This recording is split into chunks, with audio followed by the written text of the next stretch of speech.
Hello everyone, welcome to my YouTube channel Chaos Galaxy. অনেক দিন পরে আবার ভিডিও পোস্ট করছি। তো যাই হোক, এখন আমি ঝটপট টোটো করে চলে গেছিলাম মেজ বৌদির বাড়ি। আমরা ওখান থেকে আবার টোটো করে গেছিলাম হিনমটর স্টেশন। ওখান থেকে এই যে দূরের যে দোকানগুলো দেখা যাচ্ছে দূরে, সেই দোকান থেকে কয়েকটা ঠাকুরের সব জিনিসপত্র ঠাকুর কিনে আর আমরা আবার বাড়ি চলে এসেছি। বাড়িতে এসেই মেজ বৌদির বাড়িতে গিয়েই আমি আলপনা দেওয়া স্টার্ট করে দিয়েছিলাম, কারণ রাতের বেলা আলপনাটা না দিলে সকালের মধ্যে শুকাতো না। তারপরে এই সমস্ত করার পরে আমি পরের দিনকে গিয়ে দেখি তো মেজ বৌদির সমস্ত আয়োজন অলরেডি করেই রেখেছিল। আমাকে যদিও বা বলেছিল তাড়াতাড়ি যাওয়ার কথা, বাট আমার সময় হয়নি, যেহেতু আমার সকালবেলা অনেক কটা ক্লাস ছিল, ড্রয়িং করানোর ছিল, সেজন্য আমি লেট করে পৌঁছেছিলাম।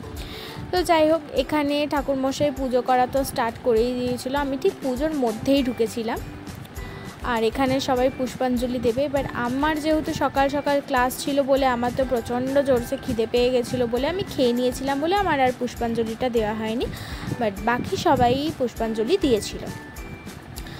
তো পুষ্পাঞ্জলি দেওয়ার পরে এখানে সব পুজো টুজো করছে, তখনও কমপ্লিট হয়নি। আরতি হলো, আরতিটা একটু নিলাম, নেওয়ার পরে তারপরে হোমযজ্ঞ হলো। হোমযজ্ঞ করার পরে পুজো সম্পন্ন হলো। তো তোমাদের ভিডিওটা কেমন লাগলো অবশ্যই জানিও। আপাতত আর সেরকম কিছু বলার নেই, কথা আমি কি বলবো আমি নিজেও বুঝতে পারছি না। বেশ অনেকটা দিন পরে আবার ভিডিও আপলোড করছি আমি। তো দেখা হবে তোমাদের সাথে আবার নেক্সট কোনো অন্য ভিডিওতে। ততক্ষণ টাটা, সুস্থ থেকো, ভালো থেকো।